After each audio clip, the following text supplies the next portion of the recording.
Start करें madam. जी जी, आराम कीजिए। विश्व हिंदी सचिवालय मॉरिशस की महासचिव डॉक्टर माधुरी रामधारी जी, विश्व हिंदी सचिवालय मॉरिशस के उप महासचिव डॉक्टर शुभंकर मिश्र जी, संयुक्त राष्ट्र अमेरिका की हिंदी से प्यार है संस्था के संस्थापक श्री अनूप भार्गव जी, मॉरिशस से कार्यक्रम की अध्यक्षता कर रहे डॉक्टर वीरसेन जगासिंह जी, जर्मनी से हिंदी से प्यार है की प्रतिनिधि डॉक्टर शिप्रा शिल्पी सक्सेना जी, पाकिस्तान के ताशकंद सरकारी प्राच्य विद्यालय संस्थान से हिंदी प्रोफेसर उल्फत मुखीबोवा जी, केन्या के ओसवाल अकादमी से हिंदी शिक्षिका श्रीमती प्रीति कमल श्रीवास्तव जी, लिथुआनिया के एशियाई एवं पार सांस्कृतिक अध्ययन संस्थान से सहायक प्रोफेसर डॉक्टर क्रिस्टीना डोलिनीना जी, उज्बेकिस्तान से प्रस्तुति करने वाली छात्रा सुश्री सैदना जारोबा नादिरा जी, केन्या से प्रस्तुति करने वाली छात्रा सुश्री तन्वी गुप्ता जी, लिथुआनिया से प्रस्तुति करने वाले छात्र श्री अलेक्जेंडर यंकुस जी, फेसबुक से जुड़े सभी सम्माननीय दर्शकों का हार्दिक अभिनंदन। विश्व हिंदी सचिवालय मॉरिशस, हिंदी से प्यार है अमेरिका, ताशकंद सरकारी प्राच्य विद्या संस्थान उज्बेकिस्तान, ओसवाल अकादमी केन्या एवं एशियाई एवं पार सांस्कृतिक अध्ययन संस्थान लिथुआनिया के समन्वित सहयोग से आयोजित इस आभासी कार्यक्रम में आप सबका स्वागत है। आज का आभासी कार्यक्रम है हिंदी साहित्य के प्रति अभिरुचि, जिसका संदर्भ हिंदी निबंध। निबंध वह रचना है जिसमें किसी गहन विषय पर विस्तार और पांडित्यपूर्ण विचार किया जाता है। वास्तव में निबंध शब्द का अर्थ है बंधन। यह बंधन विविध विचारों का होता है जो एक दूसरे से गुथे होते हैं और किसी विषय की व्याख्या करते हैं। हम इस कार्यक्रम का आरंभ कर रहे हैं विश्व हिंदी सचिवालय की महासचिव डॉक्टर माधुरी रामधारी जी के स्वागत भाषण से। आमंत्रित है डॉक्टर माधुरी रामधारी जी। हाँ, धन्यवाद प्रकाश जी। सम्मान के योग्य कार्यक्रम के अध्यक्ष, आदरणीय वक्तागण, प्रिय विद्यार्थीगण एवं साहित्य प्रेमियों, आप सबको सादर अभिवादन।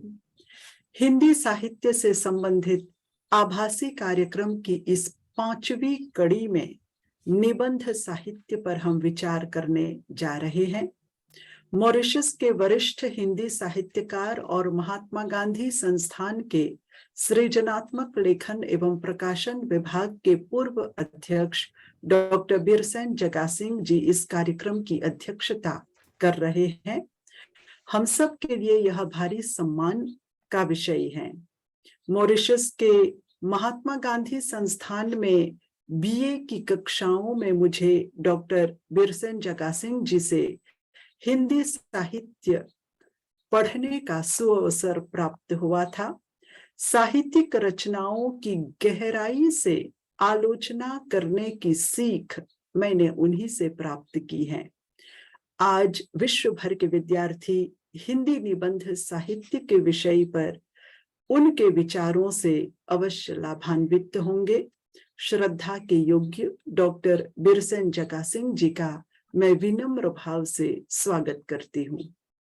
हिंदी से प्यार है के संस्थापक श्री अनूप भार्गव जी आरंभ से ही विश्व हिंदी सचिवालय के सभी आभासी कार्यक्रमों में विशेष सहयोगी के रूप में उपस्थित होते रहे हैं। यह उनका बड़प्पन है कि उन्होंने इन कार्यक्रमों में हिंदी से प्यार है के सभी सदस्यों की प्रतिभागिता सुनिश्चित की है। आज हिंदी से प्यार है कि आदरणीय प्रतिनिधि जर्मनी से श्रीमती शिप्रा शिल्पी सक्सेना जी का मैं स्वागत करती हूँ। 2 दिन पहले आपसे संवाद करते समय हमें पता चला कि आप बहुत ही रुचिकर और कारगर विधि से विद्यार्थियों को हिंदी पढ़ा रहे हैं जर्मनी में। आज के कार्यक्रम में आप सचिवालय के वरिष्ठ सहायक संपादक श्री प्रकाश वीर जी के साथ मंच संचालन भी कर रही हैं। आपके प्रति हम आभारी हैं और आपका हृदय से स्वागत करते हैं। विश्व के सभी प्रांतों में हिंदी शिक्षण के अंतर्गत विभिन्न स्तरों पर हिंदी में निबंध लेखन का अभ्यास कराया जा रहा है। साथ ही छात्रों को साहित्यिक निबंधों से भी परिचित कराया जाता है। उज़्बेकिस्तान से प्रोफेसर उल्फत मुखिबोवा जी, केन्या से श्रीमती प्रीति कमल श्रीवास्तव जी और लिथुआनिया से डॉक्टर क्रिस्टिना डोलिरिना जी के वक्तव्य द्वारा हम जान पाएंगे कि उनके विद्यालयों में किन साहित्यिक निबंधों का अध्ययन अध्यापन किया जाता है और इन निबंधों को पाठ्यक्रम में सम्मिलित करने का क्या प्रयोजन है। प्रोफेसर मुखिबोवा जी, श्रीमती श्रीवास्तव जी और डॉक्टर डोलिरिना जी के वक्तव्य को सुनने की हमें प्रतीक्षा है और उनका हम ससम्मान स्वागत करते हैं।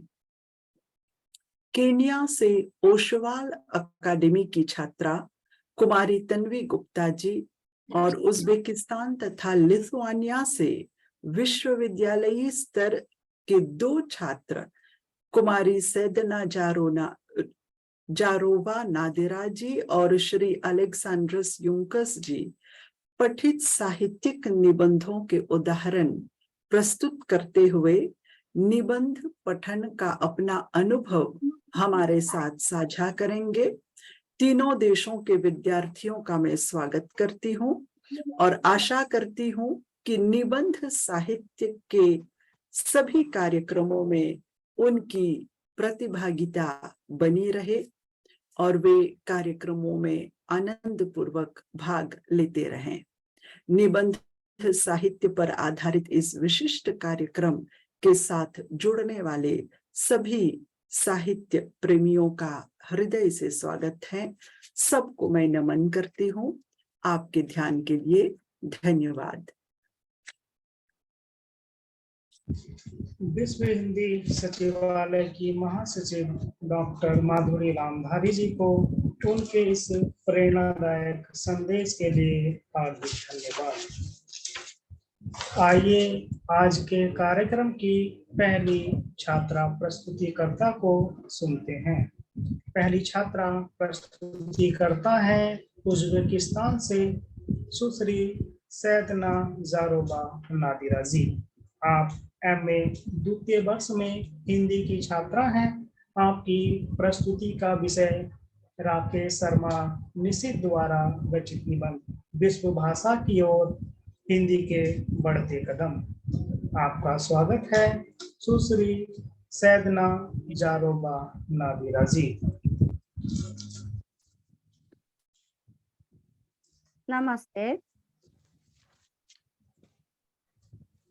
नमस्ते, मेरा नाम नादिरा है। मैं Tashkent state university of oriental studies के दक्षिण और दक्षिण पूर्व एशियाई भाषाओं के विभाग में दूसरे वर्ष का MA कोर्स का विद्यार्थी हूँ।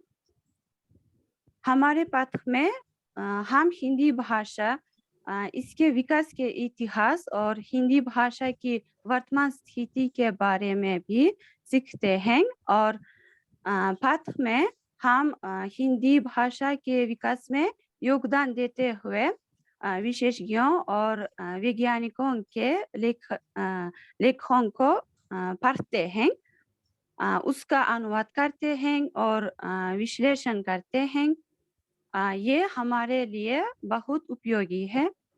पिछली बार हमने राकेश शर्मा का लेख पढ़ा था, जिसका शीर्षक था विश्व भाषा की और हिंदी के बढ़ते कदम।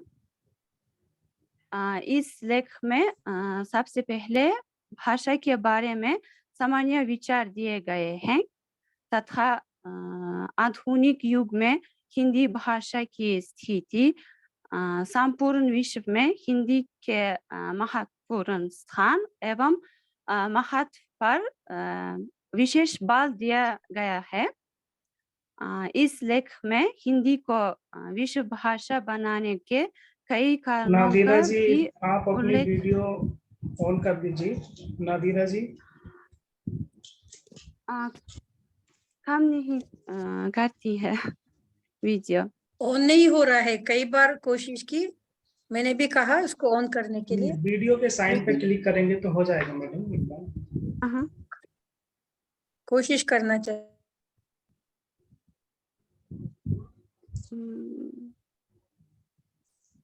आप फोन से कर रही हैं या लैपटॉप से कर रहे हैं?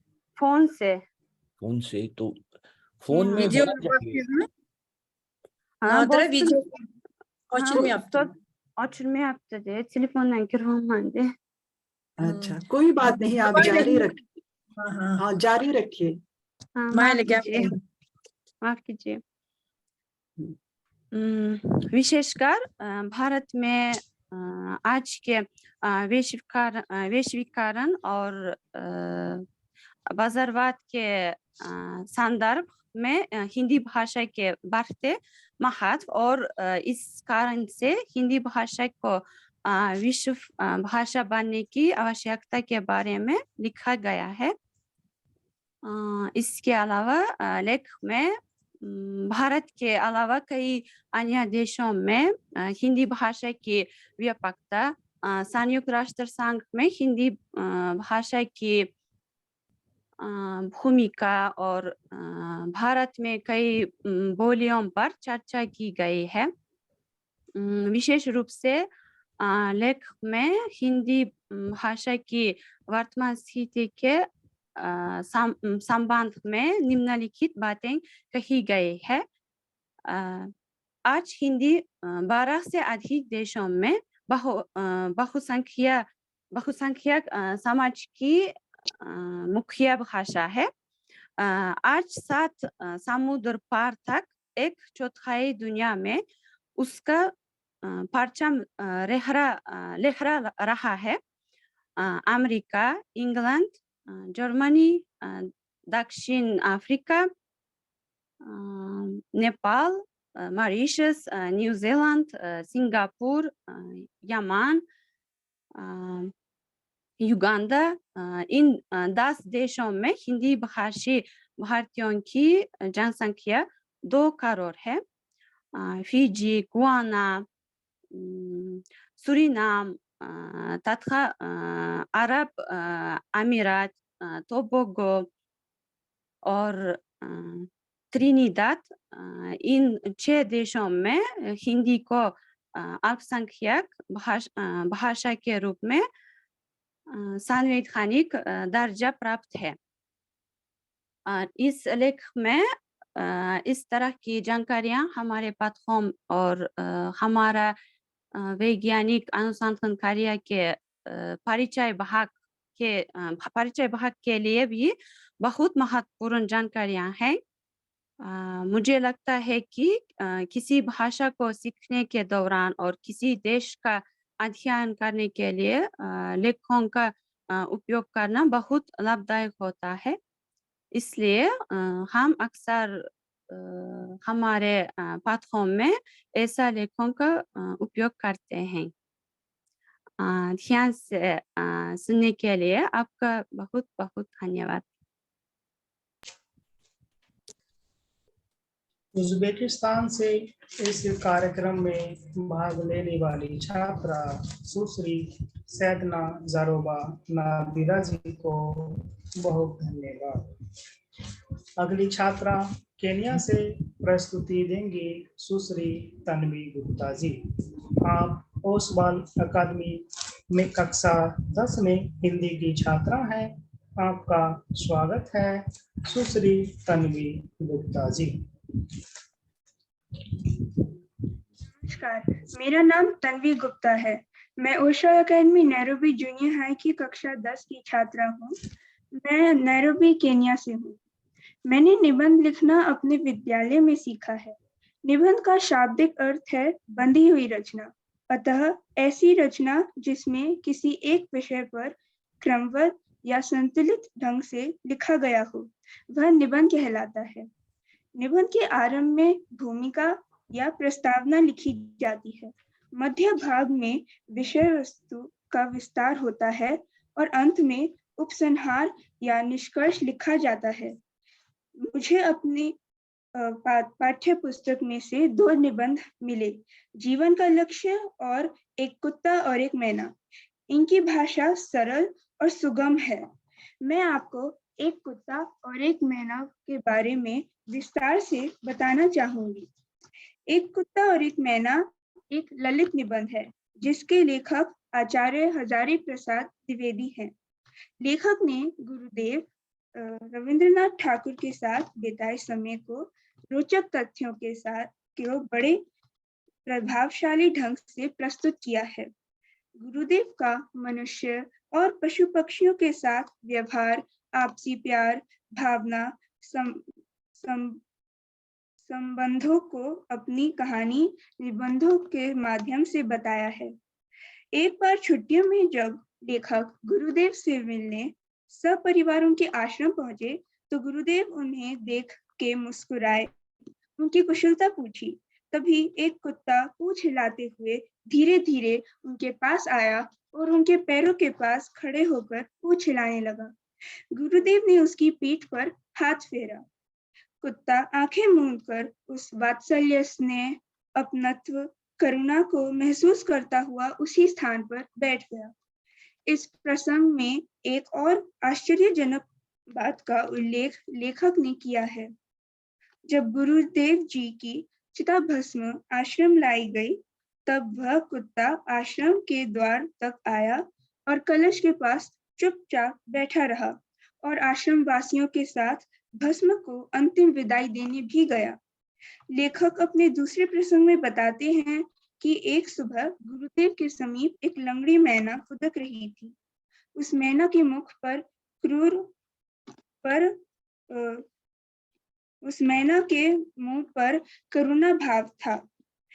वह मैना किसी एक जंगली बिल्ली के क्रूर आक्रमण के कारण ही घायल और अकेली थी, परंतु फिर भी मैना की चाल में करुणा का भाव दिखाई देता था। वह तिनका तिनका गोबर का टुकड़ा कागज एकत्रित करके अपनी परिवार का पालन पोषण करती है। मैना नियमित रूप से प्रतिवर्ष अपनी गृहस्थी जमाती है, तिनके और छितरों का ढेर लगाती है। एक पैर पर खड़ी होकर नए पंखों को फटकार कर नाना प्रकार की मधुर वाणी में गाना गाकर सबका मन हर्षित कर देती है। यह व्यवहार मैना का स्नेह, ममत्व, करुणा, उत्साह को दर्शाता है। इस निबंध के माध्यम से लेखक कहना चाहते हैं कि सूर्य अस्त होता तो है, परंतु निराशा के साथ नहीं, बल्कि कल एक फिर नई सुबह, एक नई शुरुआत के साथ। अर्थात जीवन में कितने भी बड़े से बड़ा कष्ट, दुख क्यों न आए, हमें पशु पक्षियों, मनुष्य सभी के प्रति हमेशा करुणा भाव, ममत्व, अपनापन रखना चाहिए। धन्यवाद।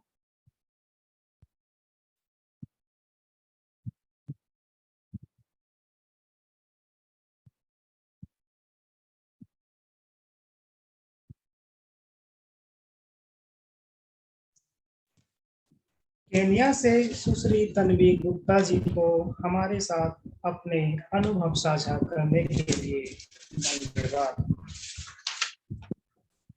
प्रस्तुति के लिए आ रहे हैं लिथुआनिया से श्री अलेक्जेंडर यांकुसी। आपने एशियाई एवं पार सांस्कृतिक अध्ययन संस्थान से बीए हिंदी में किया है। आपका स्वागत है श्री अलेक्जेंडर यंकुश जी। नमस्ते, सभी को प्रणाम।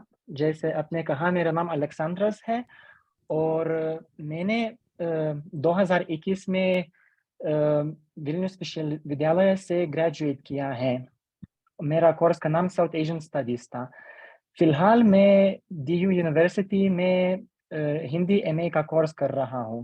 तो मैं एक आपके सामने रखकर एक निबंध उदाहरणों के साथ एक निबंध प्रस्तुत करना चाहूँगा। मेरा प्रिय कवि सूर्यकांत त्रिपाठी निराला, और इस निबंध का नाम है भाषा की गति और हिंदी की शैली, जो 1923 में निराला जी के पत्रिका समन्वय में पहली बार छपा।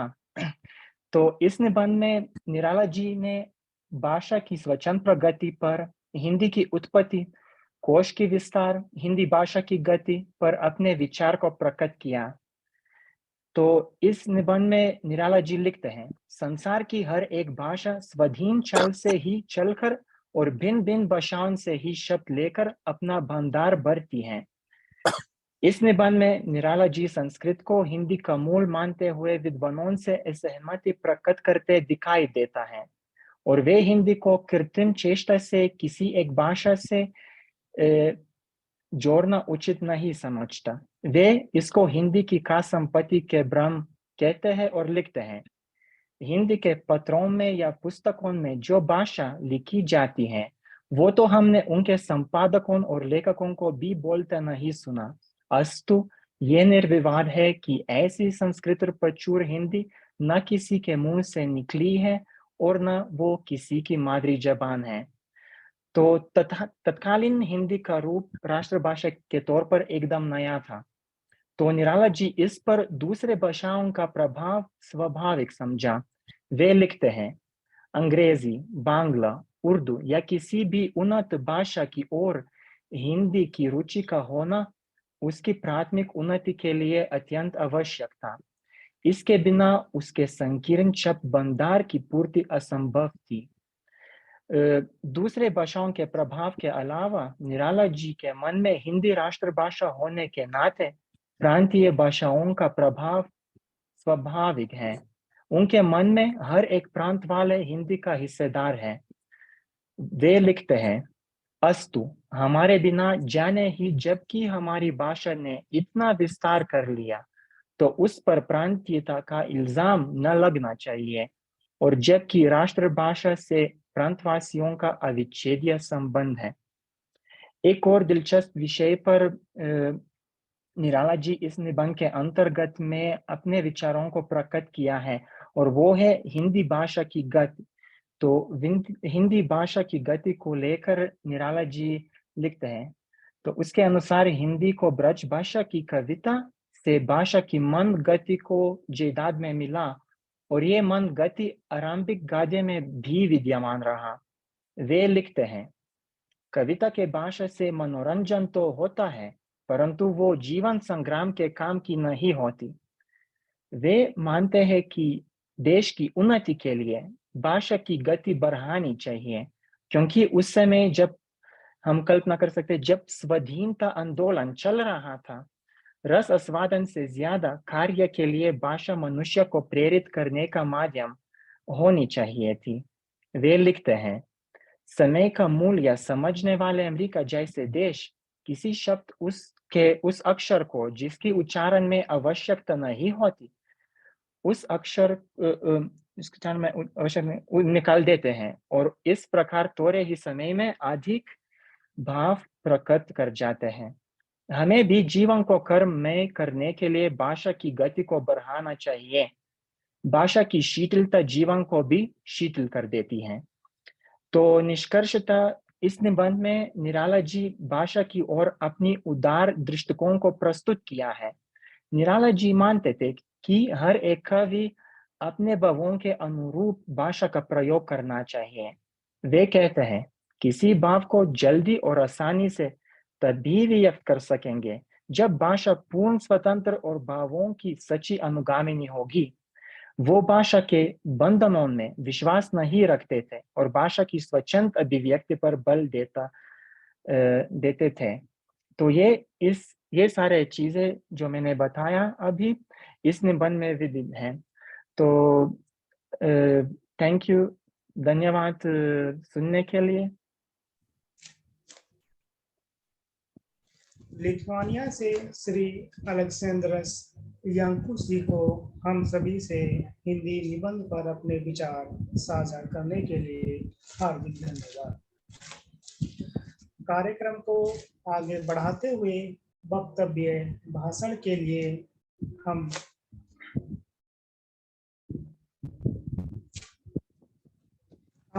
प्रोफेसर उल्फत मुखीबोवा जी को आमंत्रित करते हैं, जो उज्बेकिस्तान से हमारे साथ जुड़ी हैं। ताशकंद सरकारी प्राच्य विद्यालय संस्थान में हिंदी प्रोफेसर तथा दक्षिण एशियाई भाषाओं के विभाग तथा महात्मा गांधी भारत विद्या केंद्र की निदेशिका हैं। आपने हिंदी साहित्य शास्त्र में PhD तथा डीलिट्स की उपाधि प्राप्त की है। आप हिंदी भाषा साहित्य शिक्षण से सक्रिय रूप से जुड़ी हुई हैं तथा हिंदी भाषा और साहित्य पर आपकी विभिन्न पुस्तकें प्रकाशित हो चुकी हैं। आपने अंतर्राष्ट्रीय फिल्म फेस्टिवल में 10 से अधिक भारतीय हिंदी फिल्मों का हिंदी से उज़्बेक भाषा में अनुवाद किया है। आपका स्वागत है श्रीमती प्रोफेसर उल्फत मुखीबोवा जी। सभी प्रतिभागियों को मेरा नमस्कार। सबसे पहले आने वाली हिंदी दिवस की बधाई हो। हम सब हिंदी प्रेमी हैं। आप लोगों की मातृभाषा है, हमारे लिए तो दूसरी मातृभाषा है। हम पाठशाला से हिंदी पढ़ के आए हैं, इसलिए मेरे लिए दूसरी मातृभाषा की तरह हो गई हिंदी। मुझे बहुत अच्छा लगता है हिंदी किताबें पढ़ना, रचनाएं पढ़ना, हिंदी में बोलना, हिंदी भारतीय लोगों के साथ काम करना, ये सब मेरे लिए खुशी की बात है और गर्व की बात है। जहाँ तक आज का विषय है, बहुत ही अच्छा विषय चुन लिया आपने, निबंध। ये बहुत जरूरी, वैज्ञानिक काम में सबसे बहुत जरूरी विषय है, क्योंकि हिंदी सीखने वाले बहुत हैं, लेकिन सब वैज्ञानिक काम सब नहीं करते हैं। इसके लिए यूनिवर्सिटी में या कोई शोध कार्य की उच्च शिक्षा संस्था में या इंस्टीट्यूट में काम करना चाहिए। बाकी तो अनुवादक बनते हैं, जॉइंट कंपनियों में काम करते हैं, तो निबंध से उनका ज्यादा मतलब नहीं होता है।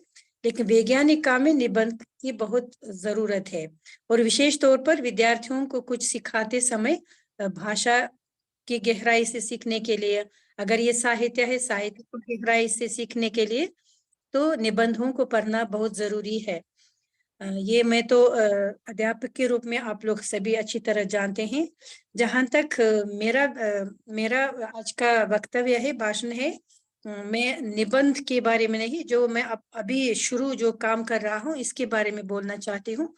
मेरा मुख्य विषय है भक्ति साहित्य। मैंने भक्ति साहित्य पर बहुत किताबें लिखी, बहुत संत भक्त कवियों की रचनाओं का अनुवाद भी किया, रिसर्च अपने शोध कार्य में इनका प्रस्तुत किया। सगुण भक्ति है, निर्गुण भक्ति है, कुछ भी गुरु भक्ति है, जैसे आनंद धन जी के साथ ज्योति के साधक हैं। तो ये सारे कुछ मैंने किताबों से पढ़ लिया, निबंधों से पढ़ लिया। लेकिन आजकल हमारे विश्वविद्यालय में BA और MA के विद्यार्थियों को जब हिंदी साहित्य, भारतीय साहित्यिक भाषाओं के साहित्य पढ़ाते हैं, तो BA में मुख्य साहित्य इतिहास पढ़ाए जाते हैं। लेकिन MA के विद्यार्थियों के लिए हम साहित्यों की गहराई से पढ़ाते हैं, अलग सा मध्यकाल की साहित्य गहराई से पढ़ाते हैं, प्राचीन काल की साहित्य गहराई से पढ़ाते हैं, जहाँ वेद है, रामायण है, महाभारत है, कथा है, जातक है, इस तरह की। और मध्यकाल में आप जानते हैं भक्ति साहित्य, इसके बाद रीति काल आता है, फिर भरतेंदु काल आता है, और आधुनिक हिंदी साहित्य आते हैं। हम इसको MA की क्लास में अलग अलग विषय के रूप में पढ़ाते हैं, और हमारा एक विषय है, 2 साल से नया विषय है 20वीं सदी के हिंदी उपन्यास। ये हमने पाठ्यक्रम में ये विषय डाला और इस पर हमें हिंदी में क्लास पढ़ाने के लिए बोला गया, क्योंकि एमए में विद्यार्थी लोग हिंदी अच्छी तरह सीख लेते हैं बीए के क्लास में, फिर एमए में उनके साथ हम पूरा हिंदी साहित्य का क्लास हिंदी में पढ़ा सकते हैं, ताकि उनकी भाषा भी सुधार जाए और हिंदी में साहित्य को समझने का अभ्यास भी आगे बढ़ जाए और अच्छी तरह साहित्य को सीखने के लिए भारतीय लोगों के साथ वाद विवाद करने में उनको कोई मुश्किलात ना आए। तो इस संबंध में हिंदी में एक किताब लिखने की जरूरत है, 20वीं सदी के हिंदी उपन्यास। मैं इस किताब को लिखना शुरू कर रही हूँ आजकल, क्योंकि मध्यकाल पर, प्राचीन काल पर, भक्ति साहित्य पर, हिंदी काव्य पर बहुत मेरी किताबें छप चुकी हैं। 5 किताबें मैंने छाप दिया, पाठ्य पुस्तकें हैं ये, 5 मोनोग्राफी छापा, 10 किताबें मेरे आए हैं। लेकिन उपन्यास पर मेरी किताब ये पहली बार है, क्योंकि ये पाठ्यक्रम में शामिल है, इसलिए उज़्बेक मैंने, बाकी सारी किताबें उज़्बेक भाषा में है, लेकिन ये किताब मैं हिंदी में लिखना शुरू कर रही हूँ। इसलिए हिंदी उपन्यास पर जो निबंध है उनको मैं अभी इकट्ठा कर रही हूँ।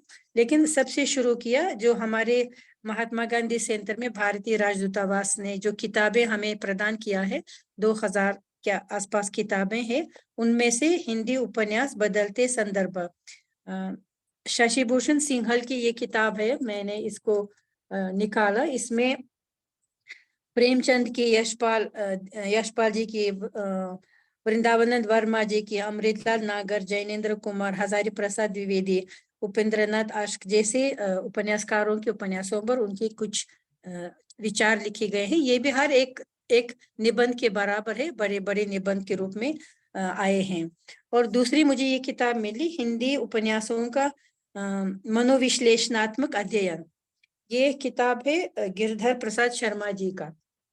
इसमें भी 20 से ज्यादा उपन्यासकारों के उपन्यासों पर उनकी विचार प्रस्तुत किए गए हैं।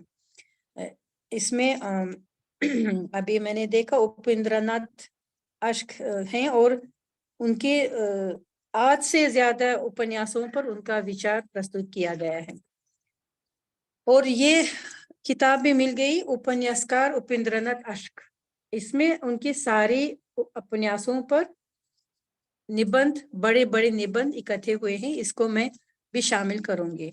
इसके अलावा अभी मैं इन दिनों में मुझे इंतजार है, भारत से मुझे बुलावा आनी चाहिए, क्योंकि आधुनिक काल की जो किताबें आई हैं वो मुझे मालूम नहीं किस तरह की किताबें हैं भारत में जो उपन्यास पर लिखी गई हैं, ताकि मैं इसको भी शामिल करके, मेरी किताब में कोई कमी नहीं होनी चाहिए। ये किताबें जो 20वीं सदी की किताबें हैं, लेकिन 21वीं सदी में भी उपन्यास पर कुछ किताबें जरूर लिखी गई हैं और नए उपन्यास भी आए हैं।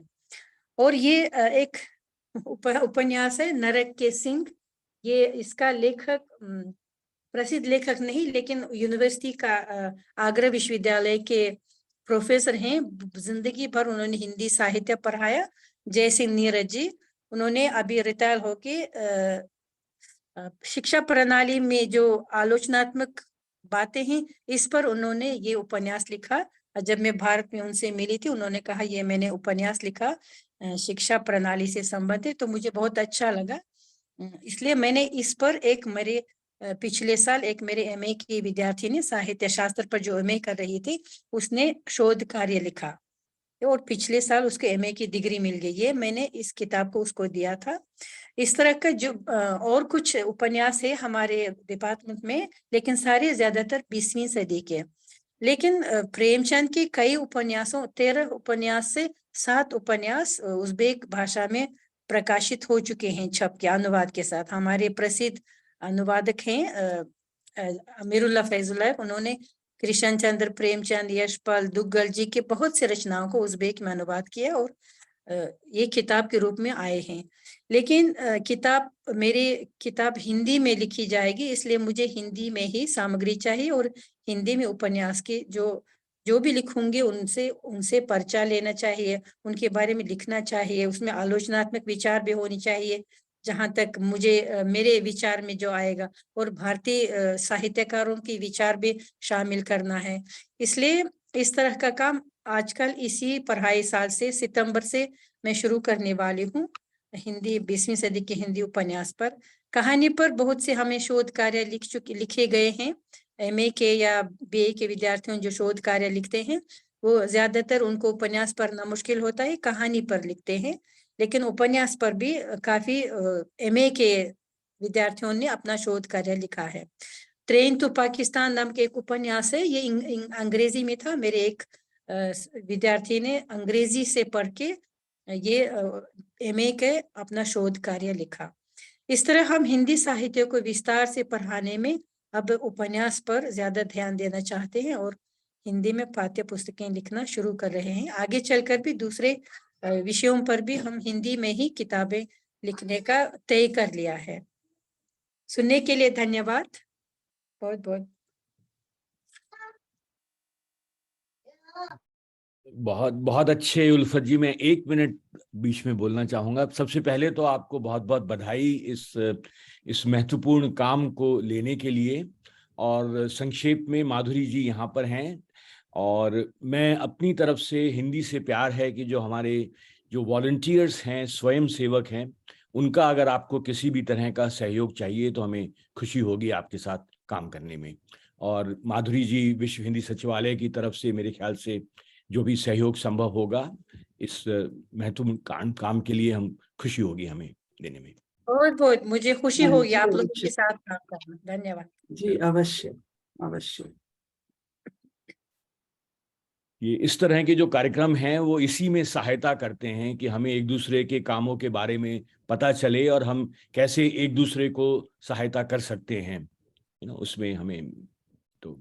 हाँ, जरूर जरूर, मुझे आप लोगों का मशवरा भी चाहिए, सलाह भी चाहिए।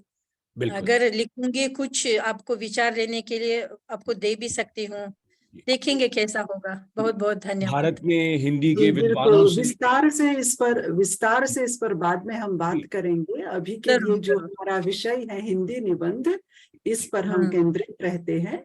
तो हिंदी ठीक है, निबंध पर कार्यक्रम हम आगे बढ़ाते हैं, कृपया। धन्यवाद। इस सूचना परक वक्तव्य के लिए उज्बेकिस्तान से प्रोफेसर उल्फत मुखीबोवा जी को बहुत बहुत धन्यवाद। अगले वक्तव्य भाषण के लिए हम श्रीमती प्रीति कमल श्रीवास्तव जी को आमंत्रित करते हैं, जो हमारे साथ केन्या से जुड़ी हैं। आप केन्या में ओसवाल अकादमी में हिंदी शिक्षिका हैं। आपका स्वागत है श्रीमती प्रीति कमल श्रीवास्तव जी।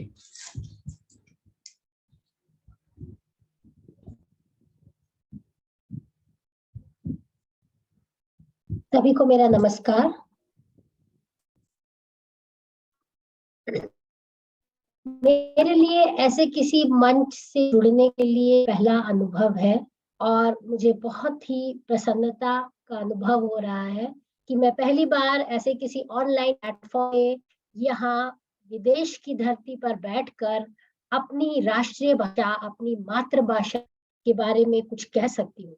मुझे केन्या में आए तकरीबन 20 वर्ष हो गए हैं और यहाँ मैं ये बात स्पष्ट कर देना चाहूंगी कि मैंने कोई उच्च शिक्षा हिंदी के क्षेत्र में नहीं की है।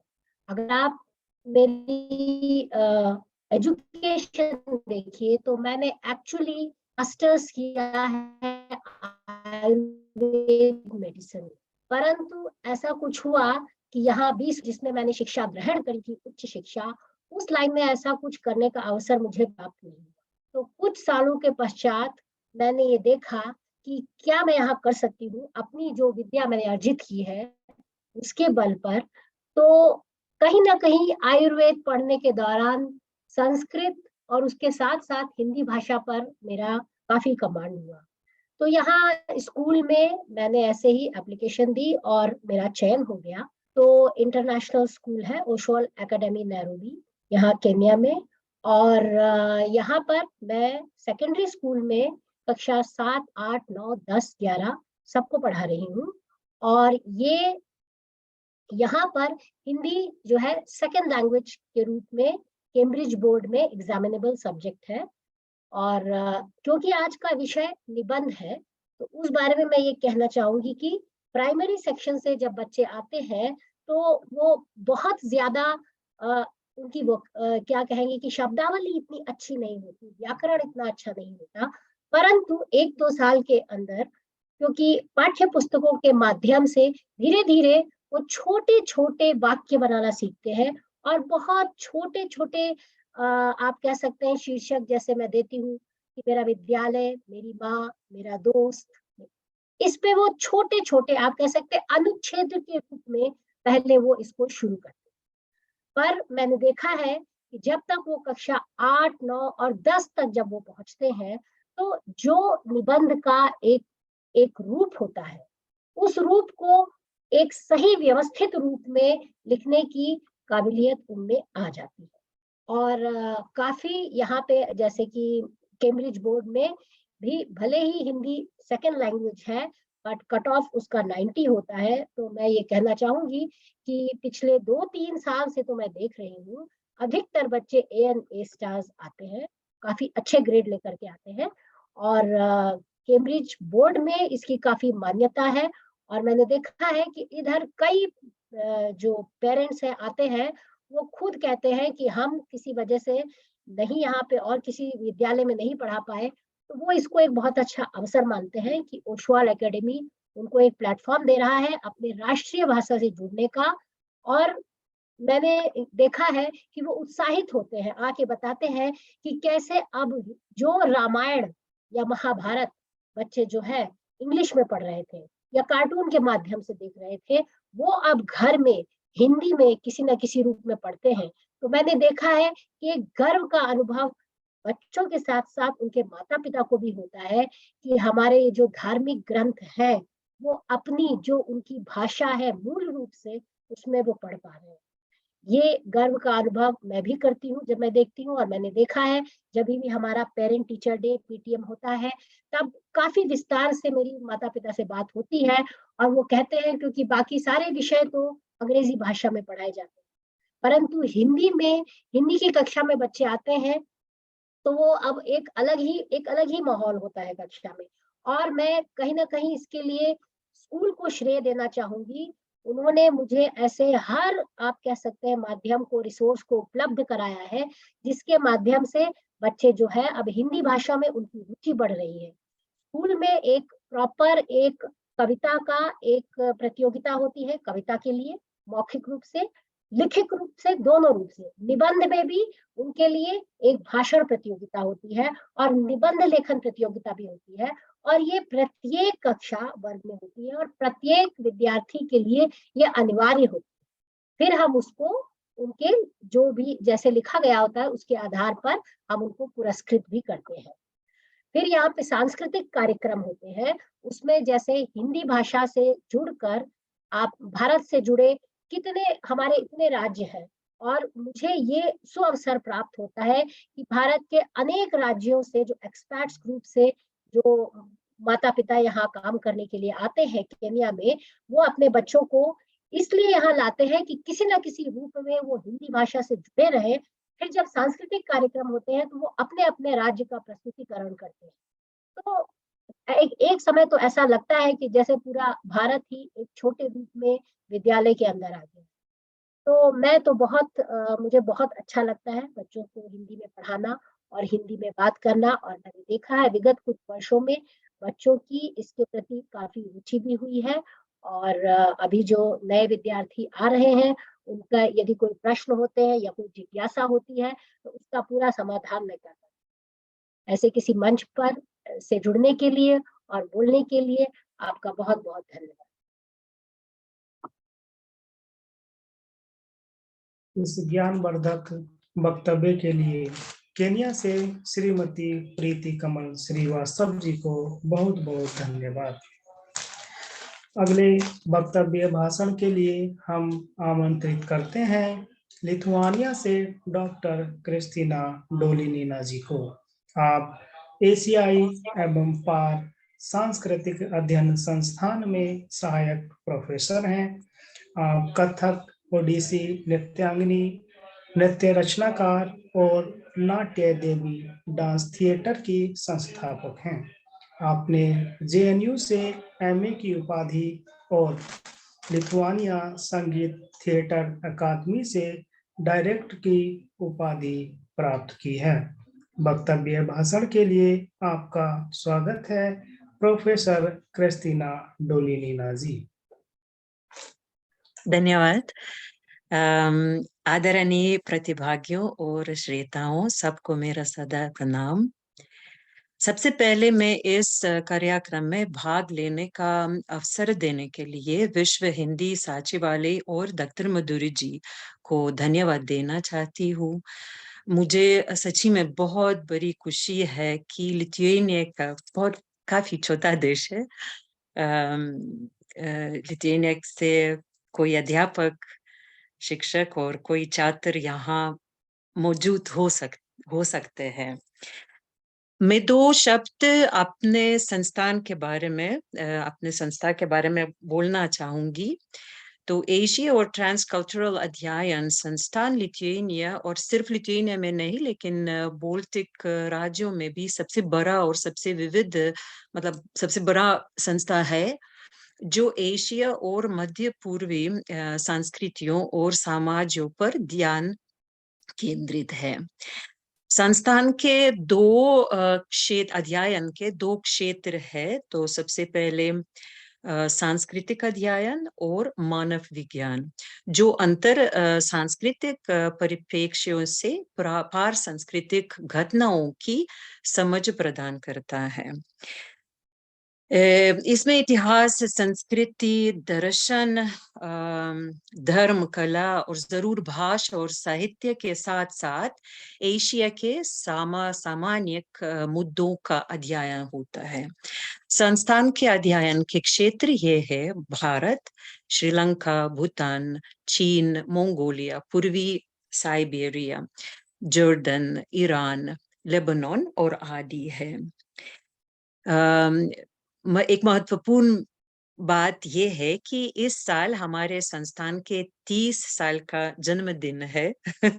तो हम अपने अध्ययन के 30 साल मना रहे हैं, और ये हमारे लिए गर्व की बात है, क्योंकि शुरू में जब ये इस संस्थान के शुरुआत में सिर्फ जापानीज और संस्कृत पढ़ाई होती थी, फिर धीरे धीरे हिंदी जुड़ी गई थी, और फिर अभी जब हम 30 साल के हो गए तो इंडिया और साउथ एशिया के स्टडीज के BA प्रोग्राम है, जो मुझे लगता बहुत बड़ी बात है। परेशानियां कम नहीं है, मतलब हिंदी पढ़ाने में और साहित्य पढ़ाने में, मतलब कि इंडिया और साउथ एशियन स्टडीज में, क्योंकि हमारे जो छात्रों की संख्या है काफी कम है।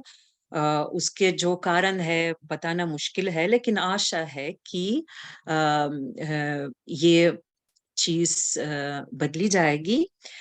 और अभी इस साल लिथुआनिया में इंडिया का डिप्लोमेटिक मिशन भी स्थापित हुई थी, और मुझे लगता कि इस घटना से हिंदी भाषा और साहित्य की पढ़ाई में काफी सुधार भी होगा।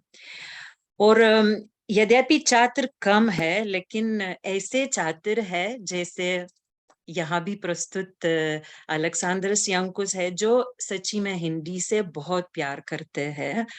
और ऐसे छात्राओं के बारे में मुझे जरूर कहना है, क्योंकि अलेक्सांद्रस न सिर्फ पढ़ता है लेकिन अनुवाद भी करता है। अभी फिलहाल पिछले साल अनामिका के कविताओं को उन्होंने अनुवाद लिथुआनियन भाषा में किया, और उसके साथ भी कुछ और दूसरे मतलब लोगों के साथ सोच रहे कि हम कोई छोटा हिंदी साहित्य का एंथोलॉजी बना लेंगे लिथुआनियन भाषा में।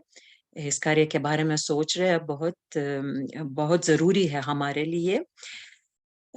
तो यद्यपि छात्र कम है लेकिन वो बहुत अच्छे छात्र है, और इससे शायद हमारी हिंदी और हिंदी साहित्य के पढ़ाई और बढ़ जाएगी।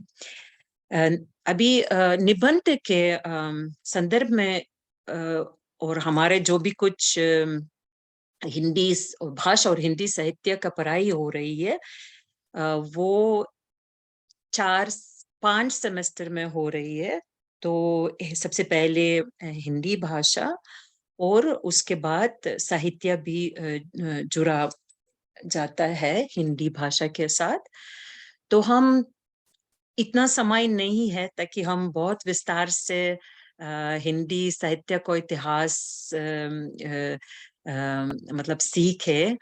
इसलिए निबंध के लिए अभी मुझे समझ में आ गया कि हम वैसे तो पढ़ते ज्यादा कुछ नहीं, लेकिन जब हम मतलब भाषा इतिहास और भाषा साहित्य के इतिहास के बारे में जब बात करते हैं, आधुनिक काल के बारे में जब बात करते हैं, जब हिंदी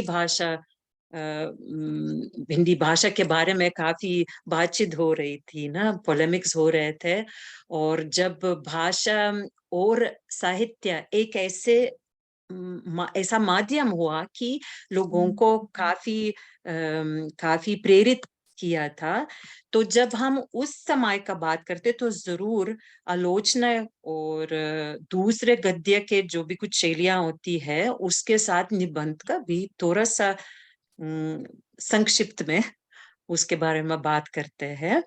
और मुझे लगता है कि निबंध काफी महत्वपूर्ण विधा है, काफी महत्वपूर्ण, खास करके आधुनिक काल में, क्योंकि इस शैली के माध्यम से मतलब कोई भी आदमी अपने विचारों को प्रस्तुत कर सकता है। और मुझे लगता है कि आधुनिक काल के शुरुआत में ये बहुत महत्वपूर्ण था कि लोग अपने विचारों को सामने करें, क्योंकि उस समय ये विचार न सिर्फ मतलब दिखावा कुछ था, लेकिन लोगों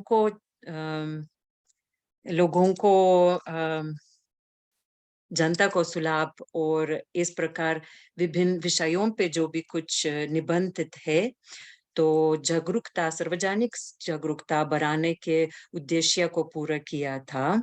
तो ये मैं मतलब स्वतंत्रता आंदोलन के समय की बात कर रही हूँ, जब राष्ट्रीय जागरूकता बढ़ाने में ये भी बहुत सहायक था निबंध। साथ ही राष्ट्रीय पहचान, संस्कृति, राजनीति, परंपरा, कला आदि के विषयों पर भी प्रकाश डालता था। उसके साथ ये बोलना भी बहुत महत्वपूर्ण है कि यदि हम निबंध ज्यादा नहीं पढ़ते, लेकिन ऐसे नाम हमें पता होता है, शुक्ल जी, द्विवेदी जी जो मतलब साहित्य इतिहास के साथ और आलोचना के साथ बनते हुए नाम है। और हमारे छात्र निबंध से भी पहचान मतलब लेते हैं जब अपने आप कुछ विषयों पे लिखने का कोशिश करते हैं। तो ये मुझे लगता है सबसे भी महत्वपूर्ण बात है, क्योंकि हिंदी में शुरुआत में बहुत कम वाक्यों में, फिर थोड़ा बढ़ा के अलग अलग विषयों पे अपने आप जब विचार को कागज में डालने का प्रयास करते हैं, तब उनको पता भी चलता है कि साहित्य क्या होता है, गद्य क्या होता है, और ऐसे ही सुधार होता है। तो धन्यवाद सुनने के लिए।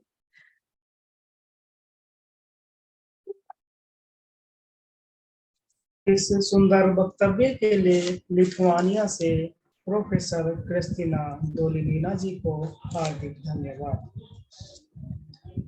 आगे के कार्यक्रम संचालन के लिए मैं हिंदी से प्यार है की प्रतिनिधि डॉक्टर सिप्रा शिल्पी सक्सेना जी को मंच सौंपता हूँ, जो जर्मनी से हमारे साथ जुड़ी हैं। मंच संचालन के लिए आपका स्वागत है डॉक्टर सिप्रा से 20 सक्सेना जी। सभी को नमन करती हूँ। सर्वप्रथम डॉक्टर वीर सेन जागा सिंह जी को मैं नमन करते हुए कुछ पंक्तियां विश्व हिंदी सचिवालय को डॉक्टर आदरणीय माधवी रामधारी जी को समर्पित करना चाहूंगी, फिर अपनी बात को कहूंगी कि नमन आपकी कर्मठता को, नमन लगन को करती हूँ, नमन आपके दृढ़ निश्चय को, नमन जतन को करती हूँ, और साहित्य की सरिता को आप विश्व पटल पर ले आई, नमन आपके भागीरथ प्रयासों को, नमन हृदय से करती हूँ। तो मैं विश्व हिंदी सचिवालय आदरणीय डॉक्टर माधवी रामधारी जी, शिप्रा जी को बहुत धन्यवाद, बहुत और धन्यवाद, और आपके सुंदर बोल के लिए आपको मैं नमन करती हूँ। आभार आपका बहुत बहुत। और विश्व हिंदी सचिवालय आदरणीय डॉक्टर माधवी रामधारी जी, आदरणीय अनूप भार्गवदा, डॉक्टर शुभांकर जी यहाँ पर उपस्थित हैं, और बहुत सुंदर संचालन कर रहे प्रकाशवीर जी को सर्वप्रथम मैं बहुत बहुत नमन करती हूँ, आभार व्यक्त करती हूँ कि उन्होंने एक बहुत महती दायित्व के निर्वहन हेतु आज मुझे यहाँ आमंत्रित किया है। मैं हिंदी से प्यार समूह की ओर से आदरणीय डॉक्टर माधवी रामधारी जी को अनंत शुभकामनाएं प्रेषित करती हूँ, नमन करती हूँ उनकी निष्ठा को, उनकी लगन को, उनके समर्पण को। उन्होंने विश्व हिंदी सचिवालय के माध्यम से हिंदी साहित्य के प्रति अभिरुचि रूपी एक अनुष्ठान को आयोजित किया है, जिसमें समय समय पर हिंदी साहित्य एवं भाषा से जो प्रेम करते हैं, जो हिंदी भाषा में मुस्कुराना चाहते हैं, जो कि हमारे हिंदी से प्यार है का की टैग लाइन है, कि विभिन्न विधाओं के माध्यम से संपूर्ण विश्व से हिंदी प्रेमी आकर अपने भावों की, अपने शब्दों की आहुतियां समर्पित करते हैं।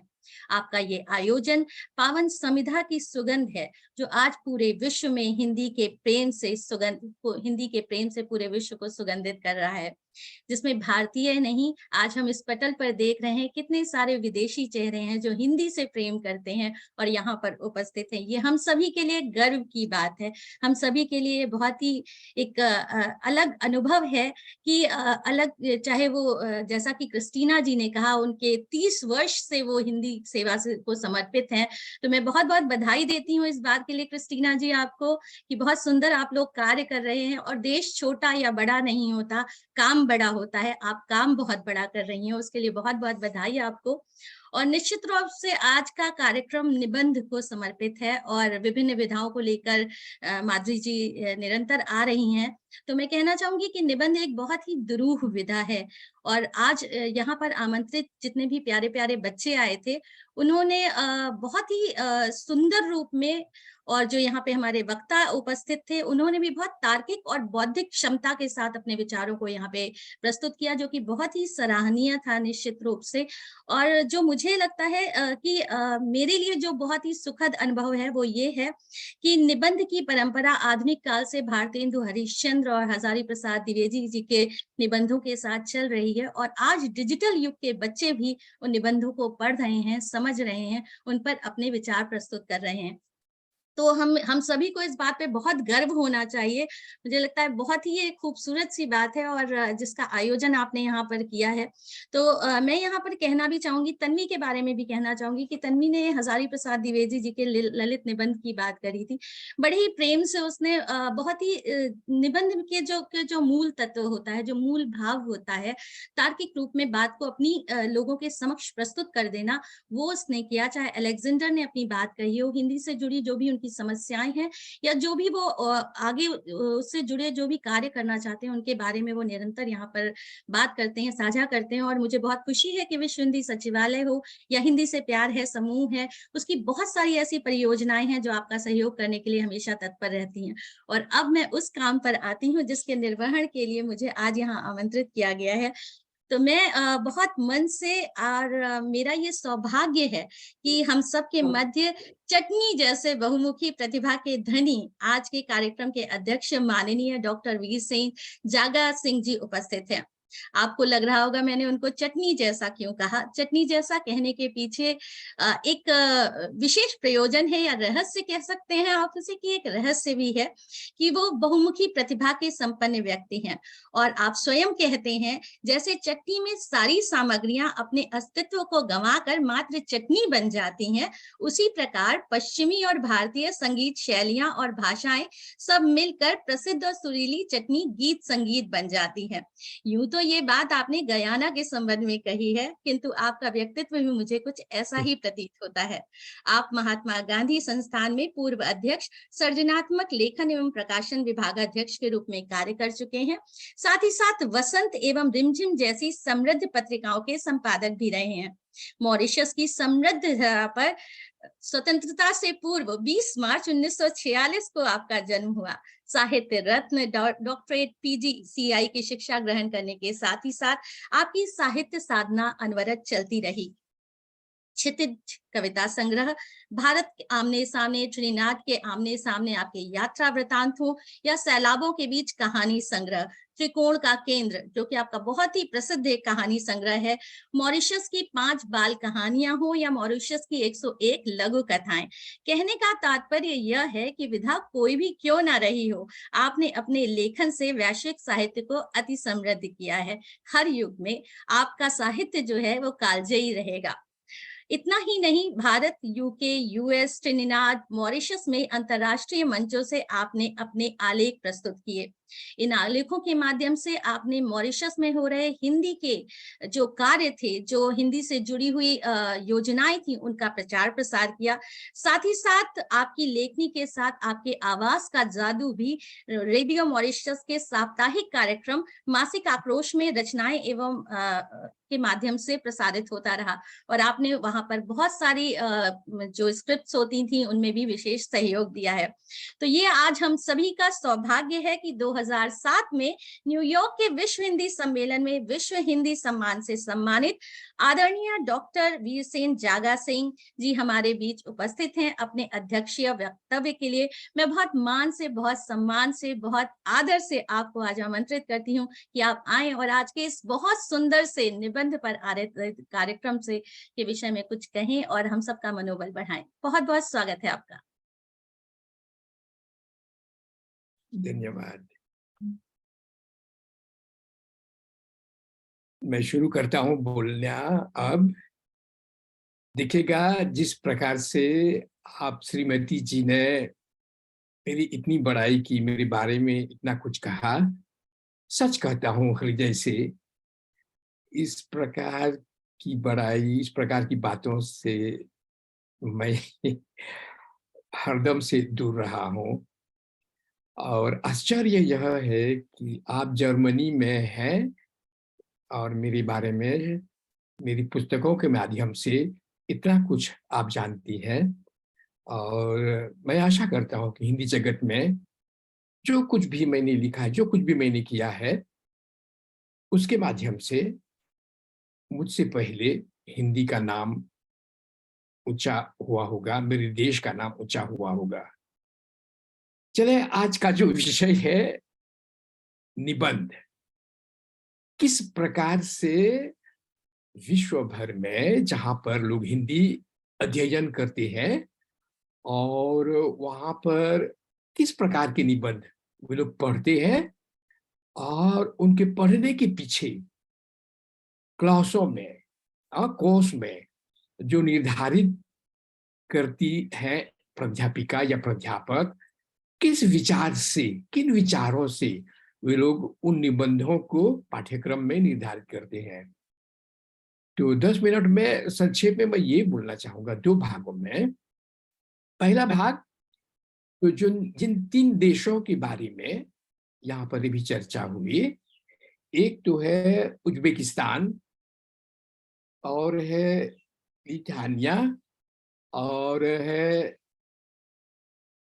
ये अफ्रीकी देश कीनिया। वहां पर के अध्यापकों के बारे में सबसे पहले मैं प्रोफेसर उल्फत जी के बारे में बोलना चाहूंगा। कहते हैं मॉरिशस में हम लोगों का सौभाग्य है कि हम लोग जाने कैसे फ्रेंच भी जानते हैं, अंग्रेजी तो हम जानते ही हैं, हिंदी कुछ कुछ जानते हैं, भोजपुरी अधिकतर लोगों की मातृभाषा है। लेकिन जहां से भी अच्छी बातें मिलती हैं हम लोग सीख लेते हैं। आप सबको पता है कि अफ्रीकी महाद्वीप में फ्रांकोफोनी यानी कि फ्रेंच भाषा भाषी पुराने कॉलोनीज उपनिवेश आज जो कि स्वतंत्र है, वहां पर उन लोगों ने अपनी भाषा राजभाषा फ्रेंची को बना दिया है। और पेरिस की जो वहाँ फ्रेंच भाषा बोली पढ़ी जाती है, मॉरिशस में जो फ्रेंच भाषा पढ़ी बोली जाती है, और अफ्रीकी देशों में जो भी पढ़ाया जाता है फ्रेंच माध्यम से, चाहे उच्चारण में विभिन्नता है, उच्चारण एक प्रकार से नहीं कर सकती है एक शब्द को लेकर। मैं हिंदी ही निबंध ही के बारे में बोल रहा हूँ, लेकिन उदाहरण ऐसा है मेरा कि फ्रेंच में पिताजी को पे बोलते हैं, अच्छे अच्छे हिंदी वाले भी पे नहीं पेर बोलते हैं। आप अफ्रीका में जाए, अधिकतर देशों में पे नहीं बोलते हैं फ्रेंच। डॉक्टर जकासी को जूम पर डाल पाएंगे? अच्छा, मतलब उसी कि, प्रकार से दुनिया हाँ, भर के देशों में जहां बड़ा पर दीजिएगा फिर।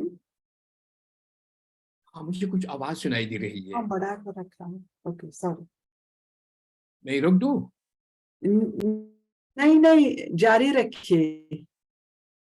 तो इसी प्रकार से दुनिया भर के देशों में, लिथुआनिया में, ये उज्बेकिस्तान में, केनिया में, जहां पर भी हिंदी की पढ़ाई हो रही है, हम लोगों को ऐसा ऐसा मानकर नहीं चलना चाहिए कि मॉडर्न स्टैंडर्ड मानक हिंदी चारों ओर हो।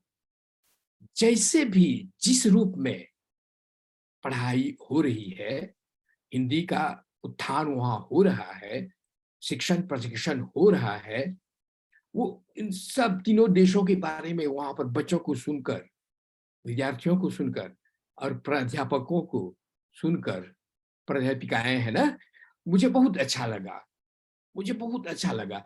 विशेषकर ये प्रोफेसर उल्फत जी की बातों को सुनकर। देखिए ये किस प्रकार से कितना गहरा अध्ययन, वहां पर उनके देश में हिंदी का वातावरण नहीं है, फिर भी उन्होंने इतना कुछ किया। उनसे मैं केवल एक बात बोलना चाहूंगा, यदि उनको अच्छी लगी है तो मान ले, अन्यथा मुझे माफ कीजिएगा। भारत के बाहर, भारतेतर देशों में, मॉरिशस जैसे देश में अनेक निबंधकार हुए हैं और विश्व स्तरीय निबंध यहाँ लिखे जा रहे हैं। यदि हम भारतीय देशों के, मॉरिशस जैसे देश के निबंधों को, उपन्यासों को भी वे अपने अध्ययन में शामिल कर देती, निबंध नहीं बोल रहा हूँ, उपन्यास, उन्होंने तो विशेषकर उपन्यास की बात की ना, तो मॉरिशसीय उपन्यासों को भी अपने अध्ययन में समाहित कर लेती, ताकि संसार के लोगों को, विश्व हिंदी जगत को यह न लगे कि केवल भारत ही में उपन्यास लिखे जा रहे हैं हिंदी के। अच्छे अच्छे उपन्यास फिजी में है, मॉरिशस में है और अन्य देशों में भी है। ठीक, और ये प्रोफेसर, ये डॉक्टर क्रिस्टीना जी के बारे में, हम छात्रों के बारे में बाद में बोलेंगे, जो कि मुझे अच्छा लगा, इनकी जो पकड़ है भावों पर ना, इनका जो अधिकार है भाषा पर, शुद्ध उच्चारण पर, मुझे बहुत अच्छा लगा। मुझे लगा कि मैं किसी भारतीय शिक्षिका को सुन रहा हूँ। आप जारी रखिएगा, उसको जारी रखिएगा, आप उन्नति पथ पर हैं, बराबर प्रोफेसर उल्फत ही के समान आप भी बहुत अच्छा कर रही हैं। अब ये हमारे पड़ोस में जो है केनिया, मॉरिशस के लोगों को, मुझे भी, मैं भी तो मॉरिशस का ही हूं ना, अब मॉरिशस भी तो अफ्रीका का ही एक भाग है ना, भूगोल के अनुसार, ज्योग्राफिकली स्पीकिंग। हमारा एक भ्रम था जो कि नहीं अच्छा, कि अफ्रीका में केवल क्वाज़ुलु नाताल का वेस्टविल यूनिवर्सिटी जो है वहीं पर केवल हिंदी पढ़ाई जाती है। ऐसा हम लोग सोचते थे, हम गलत थे। वहाँ के सीताराम राम भजन, प्रोफेसर उषा शुक्ल इत्यादि हमारे परिचित है वहाँ पर। तो ऐसा मैंने सोचा था, लेकिन ऐसी बात नहीं है। मैंने देखा ना, देखिए ओसवाल अकादमी से अभी जो श्रीमती जी हमारे सामने आई अध्यापिका के रूप में, ये कीर्ति, मैं उलझ गया हूँ जरा नाम से, मैं दिख रहा हूँ, प्रीति श्रीवास्तव जी, प्रीति कमल श्रीवास्तव। तो आपकी हिम्मत की मैं दाद देता हूँ, मुझे बहुत अच्छा लगा। अन्य आपसे पहले जो प्राध्यापिकाएं हैं, ये प्रोफेसर उल्फत जी, डॉक्टर क्रिस्टीना जी, और आप भी श्रीवास्तव, मिसेस श्रीवास्तव जी, आप बहुत अच्छा काम कर रही हैं। मैं बहुत खुश हूँ हृदय से कि विश्व में हिंदी के लिए इतने लोग तन मन धन से समर्पित हैं। लेकिन वही सीमा नहीं है, उससे आगे भी हमें बढ़ना है। अब तो इंटरनेट का युग है, हम किसी भी प्रकार की जानकारी बहुत सहजता पूर्वक जान लेते हैं ना। बोलते हैं ना, ज्योत जिसके जहां है, ज्योत ही से ज्योत को हम जलाती है। स्वयं प्रकाशमान जब अध्यापक होता है तो उनके व्यक्तित्व से प्रभावित होकर छात्र बिना कुछ बोले ही अध्यापक को अपनी प्रेरणाओं की स्रोत मान लेते हैं और देखकर सुन लेते हैं, बिना सिखाए, बिना पढ़ाए, केवल देखकर, समझकर। मेरी शिक्षिका इतना कुछ कर रही है, ऐसा इतनी योग्यता है उनमें, कर्मठ है, तो छात्राएं भी उसी प्रकार से हैं। अब देखिएगा ना, ये उज्बेकिस्तान की जो श्रीमती जी है, मैं देखकर बोलूंगा क्योंकि मैं अटक जाता हूं इसमें, सैदना जारुवा जी, उनका प्रस्तुतिकरण बहुत अच्छा था। वो बहुत कुछ अच्छा करना चाहती है। अब जरा सोचिएगा, MMA उत्तरार्ध यानी कि सेकंड पार्ट, फाइनल एग्जाम की तैयारी कर रही है, और इस प्रकार से उन्होंने निबंध के बारे में कहा ना, कि जो निबंध उन्होंने पढ़ा था उसके बारे में कहा। चलते चलते मैं यहां बताना चाहता हूं कि विश्व साहित्य में, लिटरेचर ऑफ द वर्ल्ड में, सबसे पहले निबंध लिखने वाले का नाम मोंताये था, फ्रेंच साहित्य का ना। मोंताये क्या कहते हैं?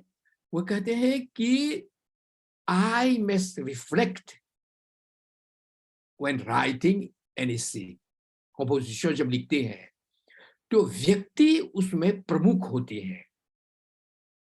ये आज तक भी मान्य है, या हिंदी, अंग्रेजी या किसी भी एक भाषा में जिसको बोलते हैं निबंध, उसमें व्यक्ति परकता होती है, सब्जेक्टिविटी होती है। अब लगे बोल ही रहा हूं तो मैं बोल देता हूं, लेख में क्या अंतर है? लेख में वस्तुपरकता होती है, निबंध में निबंधकार का व्यक्तित्व झलकता है, कितना गहरा अध्ययन उन्होंने किया है। आई एक्सप्रेस माई सेल्फ, जिसे मोंताये बोलते हैं फ्रेंच में ना।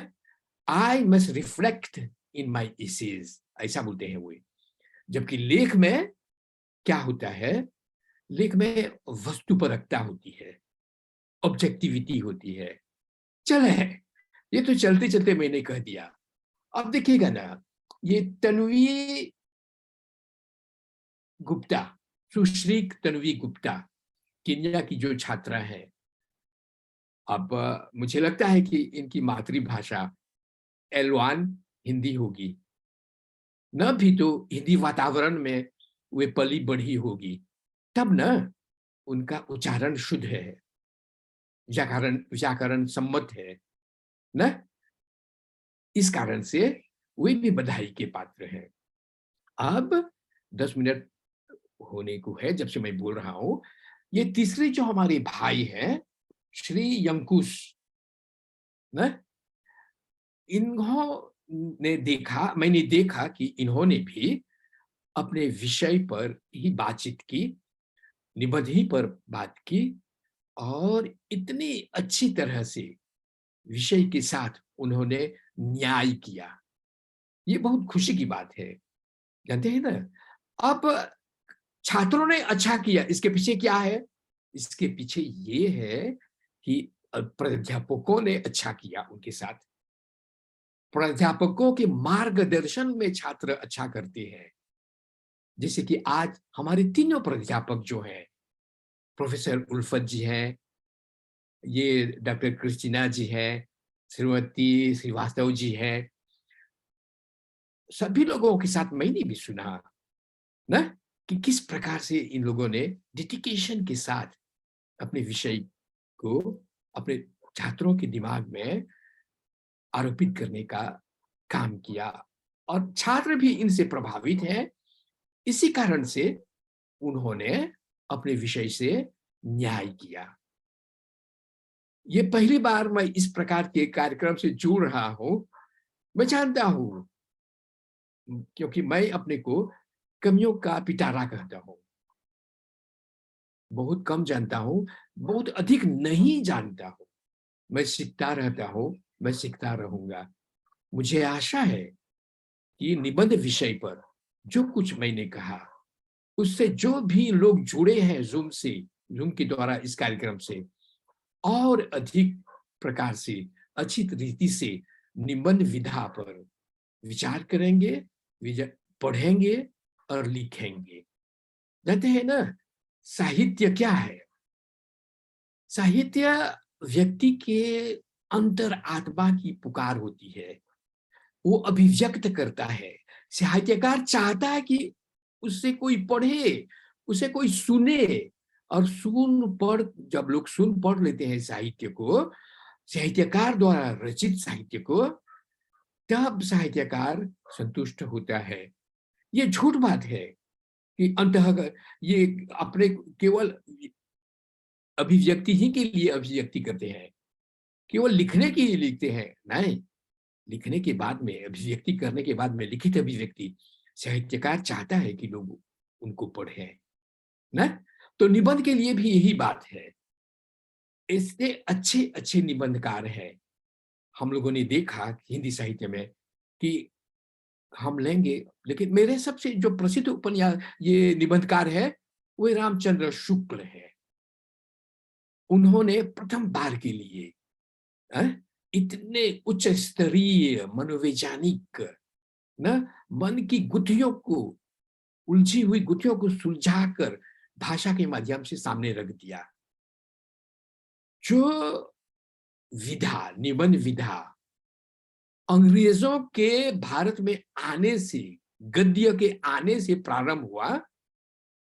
मोटे तौर पर अभी किसी वक्ता ने कहा, मुझे अच्छा लगा, भारतेंदु युग में, और उसका विकास हुआ कब? तो महावीर प्रसाद द्विवेदी के युग में ना। उन्होंने सरस्वती पत्रिका के माध्यम से हिंदी को इस प्रकार से काट छांट कर शुद्ध रूप दिया, और तभी से उच्च स्तरीय निबंध लिखे जाने लगे ना। मैं यहीं पर समाप्त करता हूं। मैं देखता हूं आप लोगों को ध्यान से सुना। आपके ध्यान के लिए धन्यवाद। मैं सभी का आभार मानता हूं। धन्यवाद। मैं सीखता रहता हूँ, मैं सीखता रहूंगा। कितनी अनुकरणीय पंक्ति है ये हमारे माननीय डॉक्टर वीर सेन जागा सिंह जी की। और यहाँ पर उपस्थित जो भी बच्चे हैं उनको निश्चित तौर पर हम सबको भी ये पंक्ति जो है जीवन में अपना लेनी चाहिए। बहुत बहुत धन्यवाद सर आपका, आपके सारगर्भित गहन विवेचन युक्त प्रेरणादायी वक्तव्य के लिए। और अब कार्यक्रम अपने समापन की ओर है, तो मैं अब आमंत्रित करना चाहती हूँ डॉक्टर शुभंकर मिश्रा जी को। लेकिन उनको आमंत्रित करने से पहले मैं कुछ पंक्ति उनके विषय में जरूर कहूंगी, क्योंकि वो इतना स्नेहिल धन्यवाद देते हैं और उनको कोई धन्यवाद देने वाला नहीं होता है। तो 2 पंक्तियां उनके लिए जरूर कहूंगी और उसी से उनको आमंत्रित करूंगी कि भाषा जिनकी समृद्ध है, हिंदी से है प्यार, स्नेहिल जिनका आदर भाव, हम करते उनका सत्कार। तो निश्चित तौर पर ये हम सबके लिए सौभाग्य है। वो डिप्टी सेक्रेटरी जनरल हैं विश्व हिंदी सचिवालय में। मैं उनको आमंत्रित करती हूँ कि वो आए और कार्यक्रम का समापन अपने धन्यवाद ज्ञापन से करें। बहुत बहुत स्वागत है। बहुत बहुत आभार आपका। आपने अब मेरे लिए जिम्मेदारी और बढ़ा दी है। आपने इतने सरल और सुंदर शब्दों में जिस सारगर्भित तरीके से मेरे बारे में कहा, बहुत बहुत आभार आपका, हार्दिक आभार। मैं सर्वप्रथम कार्यक्रम के समापन के क्रम में मैं डॉक्टर आदरणीय डॉक्टर वीर सिंह जागा जी के का धन्यवाद ज्ञापन करता हूँ। आपने लगभग सब कुछ कह दिया, और जैसा कि शिप्रा जी कह रही थी कि आप चटनी हैं, पहले वो चटनी कह रही थी तो मैं उसकी गंभीरता, अर्थ, गांधीर्य को समझ नहीं पा रहा था, और आपके उद्धरणों से वो बता रही थी कि आपने स्वयं कहा था। लेकिन जब मैंने आपका अभी वक्तव्य सुना तो आपने सब कुछ उसमें समेट लिया, और मुझे ऐसा लग रहा था कि मैं किसी एक विश्वकोश को सुन रहा हूँ, इंसाइक्लोपीडिया को सुन रहा हूँ। बहुत बहुत आभार। आपने हिंदी भाषा के बारे में और भाषा शास्त्रीय अध्ययन के बारे में बात की, आपने हिंदी के मानकीकरण के बारे में बात की, और एक जो आपका संदर्भ था, जो एक सरोकार है कि भारतीयेतर उपन्यास को भी शामिल किया जाए और अन्य देश की साहित्यों में, ये एक बड़ा वाजिब सा प्रश्न है। मुझे लगता है कि इस पर हम सबको सोचना चाहिए कि भारतीयेतर साहित्य यदि नहीं है तो एक बहुत बड़ा फलक है जो हिंदी भाषा में रची जा रही है, हमें उन सबको लेना चाहिए। कभी भी कोई भी साहित्य एकांगी नहीं होता है, उसे बहुआयामी होना चाहिए, प्रासंगिक होना चाहिए, उपादेय होना चाहिए, और सर्वविध पक्षों पर उसकी चर्चा होनी चाहिए। तो बहुत बहुत आभार।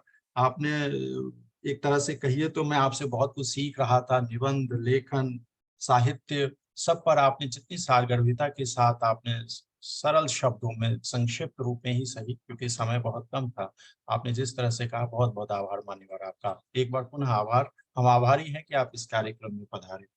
मैं उल्फत मुखीमोवा जी का, जो प्रोफेसर हिंदी हैं ताशकंद सरकारी प्राच्य विद्या संस्थान उज्बेकिस्तान में, मैम मैं आपका बहुत बहुत आभारी हूँ, क्योंकि आपने एक शब्द कहा कि द्वितीय मातृभाषा के रूप में आप हिंदी बोलती हैं। नहीं, मैं जब आपको सुन रहा था और जब आपका शोध संसार देख रहा था, और जिस तरह से, जिस शिद्दत के साथ आप शोध की बात कर रहे थे, आप हमें किताबों के बारे में बता रहे थे, तो इससे ये लगता है कि कोई मातृभाषी भी इतनी शिद्दत के साथ, इतने सरोकार के साथ हिंदी के बारे में बात नहीं करता है।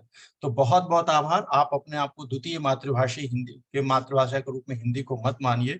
मुझे लगता है कि आप प्रथम मातृभाषा है आपकी हिंदी, और हिंदी गौरवान्वित महसूस कर रही है कि आपने जिस तरह से सभी कार्यक्रम की रूपरेखा बताई, अध्ययन योजना बताई, अध्यापन की बात की, और 20वीं शती में हिंदी साहित्य, और उसमें आप अपने कल्पों के बारे में बात की कि कैसे 21वीं सदी में प्रेमचंद के उपन्यासों पर आप हिंदी में लेखन कर रही हैं।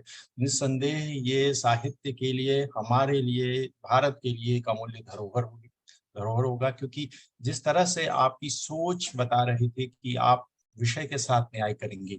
बहुत बहुत आभार आपका एक बार पुनः। मैं आभारी हूँ श्रीमती प्रीति कमल श्रीवास्तव जी का।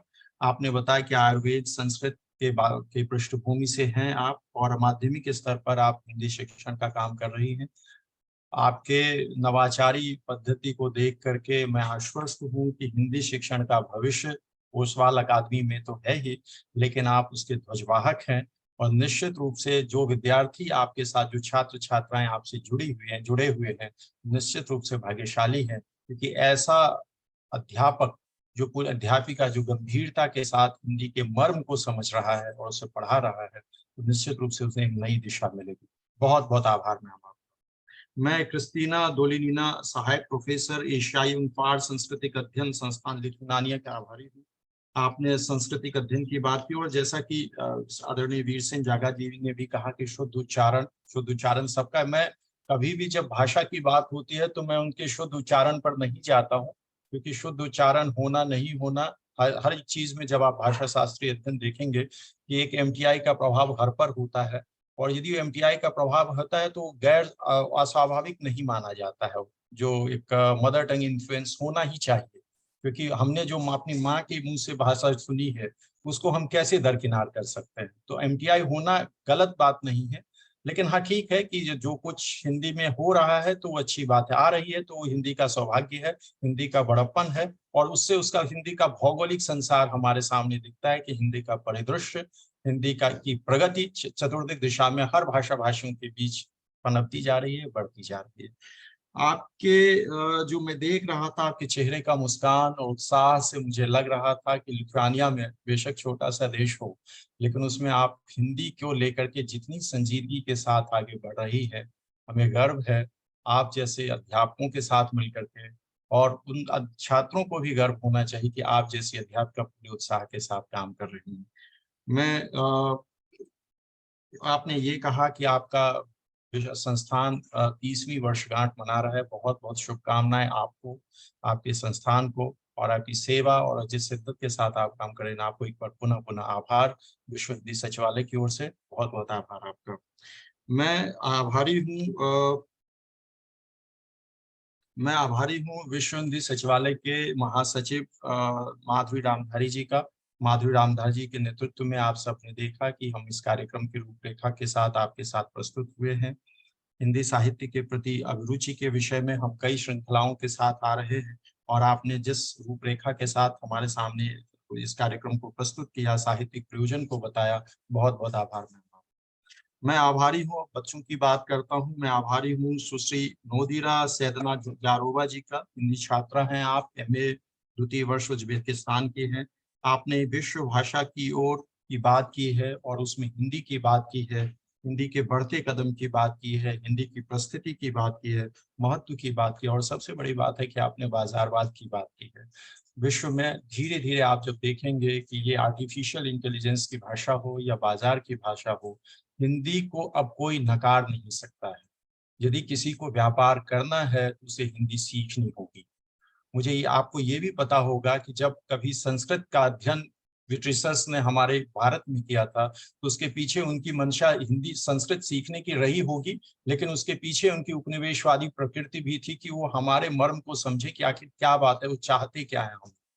ठीक है, तो ये जो चीज है ये बड़ा महत्वपूर्ण है। और आप बाजार की बात कर रहे हैं, उसके चतुर्विध पक्षों के बारे में बात की। इस छोटी उम्र में आपने जितनी गंभीरता से बाजार के प्रश्न को उठाया और हिंदी में उसकी प्रासंगिकता को बताया, बहुत बहुत आभार आपका। निस्संदेह हिंदी हमारे यह प्यार की भाषा है, संस्कार की भाषा है। इसके अलावा धीरे धीरे जिस तरह से हम बाजार की ओर बढ़ रहे हैं, बाजार की भाषा बनते जा रहे हैं, तो ये निश्चित रूप से हमारे लिए एक बेहतर स्थिति है और हम नेगोशिएशन की स्थिति में बन पाएंगे इससे। बहुत बहुत आभार आपका। सुश्री तन्वी गुप्ता जी, आप हिंदी छात्रा हैं, कक्षा 10 की ओसवाल अकादमी में हैं। आपकी अध्यापिका श्रीमती प्रीति कमल श्रीवास्तव जी हैं। मुझे आपके बारे में ज्यादा इसलिए नहीं कहना, आपकी अध्यापिका खुद यशस्वी अध्यापिका है। और आपने निबंध की बात की, तभी मैं देख रहा था कि आपने निबंध की बात की, निबंध के शब्दगत मर्म को समझाया कि निबंध बंधी हुई रचना होती है। हम में से शायद बहुत कम लोग इस तरफ से सोचा होगा कि निबंध एक बंधी हुई रचना होती है। आपने उसकी संरचना, उसके अवयवों के बारे में बात की, और एक बड़ी अच्छी बात की कि आपने एक अंश लिया था कि सूरज अस्त होता है पर एक नई आशा के साथ। ये आशा हम सब में जरूरी है, हिंदी भाषियों के लिए, हम अध्यापकों के लिए, हम हिंदी में काम करने वाले अधिकारियों के लिए और बच्चों के लिए, पूरे समाज के लिए चाहिए कि जब भी किसी चीज का कुछ अस्त होता है तो एक आशा लेके आता है कि अगले दिन फिर वो उसी ऊर्जा के साथ उदय होगा उसका। बहुत बहुत आभार इस आशावान विचार के लिए, और बहुत बहुत धन्यवाद आपका। मैं आभारी हूँ श्री अलेक्सांद्रस सियंकुस जी का। आप हिंदी छात्र हैं, BA पार सांस्कृतिक संस्थान अध्ययन संस्थान लिथुआनिया के जी। मैं आप उनके डॉक्टर क्रिस्टीना डोलिनिया जी के शायद आप छात्र रहे हुए हैं, लेकिन आपने ये भी कहा कि आप अभी दिल्ली विश्वविद्यालय में हैं। बहुत बहुत आभार, बहुत बहुत धन्यवाद। मैं स्वयं दिल्ली विश्वविद्यालय से हूँ। मैं समझता हूँ कि दिल्ली विश्वविद्यालय में एक जो शैक्षिक स्तर है और जिस तरह की ग्रिलिंग होती है पढ़ाई में, उसमें और आपकी उसमें दिख रहा था कि उस एक आपका मेहनत, आपका परिश्रम दिख रहा था उसमें, कि दिल्ली विश्वविद्यालय में जिस तरह से आप जिस स्तरीय भाषा के साथ बात कर रहे थे, जिस मर्म को लेकर के कर रहे थे, जिस मार्मिक बात को उठा रहे थे, उसमें लग रहा था कि नहीं, आपने बहुत अध्ययन किया है और आप जो है आपकी पढ़ाई सही दिशा में जा रही है। निश्चित रूप से जब आप दिल्ली विश्वविद्यालय से स्नातकोत्तर की परीक्षा पास करके आएंगे या शोध अध्ययन समाप्त करके आएंगे, तो आप अपने देश के लिए एसेट्स होंगे। बहुत बहुत आभार आपका। मैं आभारी हूँ इस डॉक्टर सबसे ऊपर जो मैं आपकी बात करना चाहता हूँ कि मैं डॉक्टर शिप्रा शिल्पी सक्सेना जी का आभारी हूँ। आपने बड़े ही कुशलता के साथ मंच संचालन किया है। मैं पहली बार आपसे मिल रहा हूँ आपको सुन रहा हूँ और मुझे बहुत अच्छा लगा। और इसके बावजूद आप शायद पहले हमारे कार्यक्रमों को देखती रही हैं। बहुत अच्छा लगा आपने जिस सरोकार के साथ आपने जिस तरह से वीर सिंह जागा जी से, आदरणीय वीर सिंह जागा जी का परिचय कराया, आपने हमारे कार्यक्रमों के बारे में बताया, तो ऐसा लग रहा था कि आप कोई विश्व हिंदी सचिवालय की अधिकारिणी। बहुत बहुत आभार आपका। और एक बार पुनः आपको साधुवाद कि आपके जो भाषा शैली है, आपका जो पांडित्य है, जो आपका जो अधिकारपूर्ण शैली है, उस सब के लिए बहुत बहुत आभार, बहुत बहुत साधुवाद आपको। मैं आभारी हूँ इस कार्यक्रम से जुड़े मधुर भाषी आदरणीय श्री जवाहर कर्नावट जी का। मैंने अभी भी देखा था कि जवाहर कर्नावट जी आए थे, जुड़े थे। मैं आभारी हूँ श्री भार्गव जी का।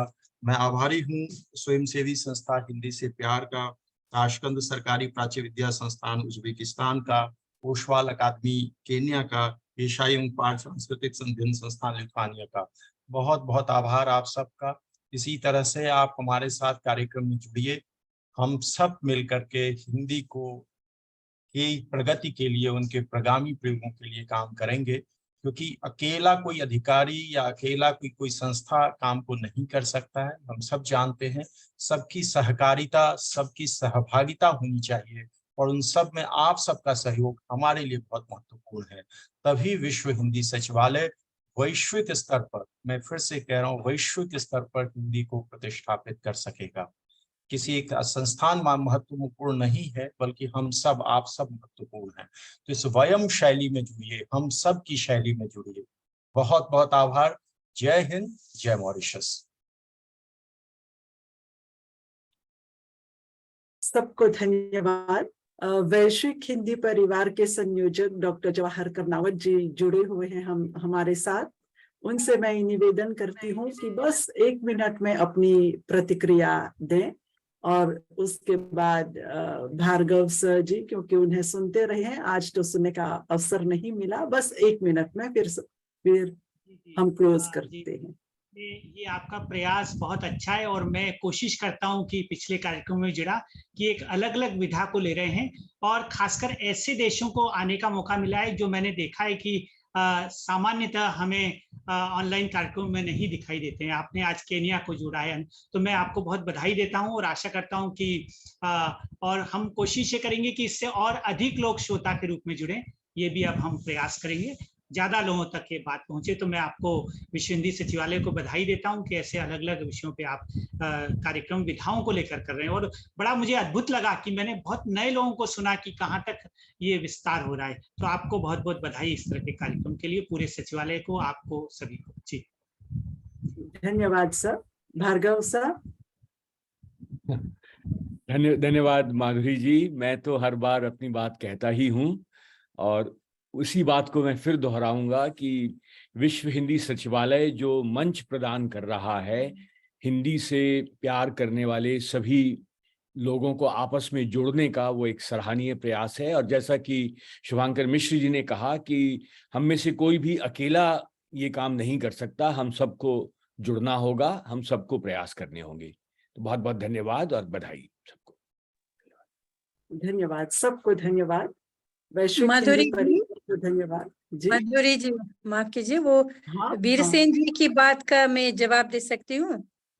जी अवश्य। वीर सिंह जी, आपका प्रस्ताव मुझे मंजूर है, लेकिन मेरे ख्याल में था एक अध्याय मेरा भारत से बाहर जो उपन्यास लिखे जा रहे हैं उन पर होनी चाहिए, लेकिन मुझे सामग्री की जरूरत पड़ेगी, आपसे मदद ले लूंगी। धन्यवाद। हाँ, मॉरिशसिया हिंदी साहित्य से संबंधित सामग्री हम आपको उपलब्ध करवाएंगे उल्फत जी। हमारे ग्रंथालय में है सामग्री, उसकी सॉफ्ट कॉपी भी बनाकर हम आपको उपलब्ध करवाएंगे। बहुत बढ़िया जी, बहुत बढ़िया।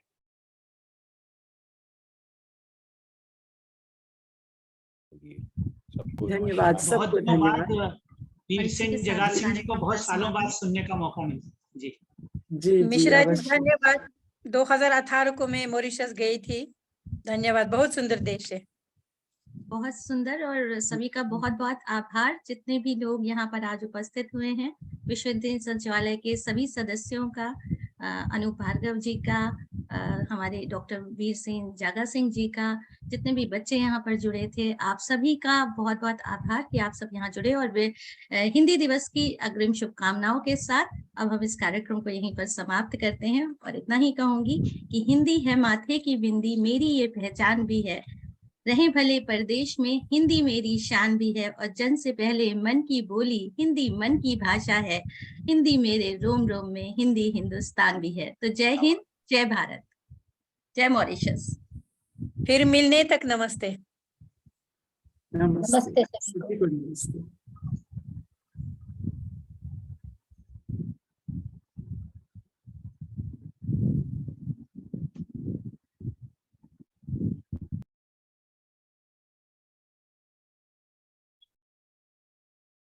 मैम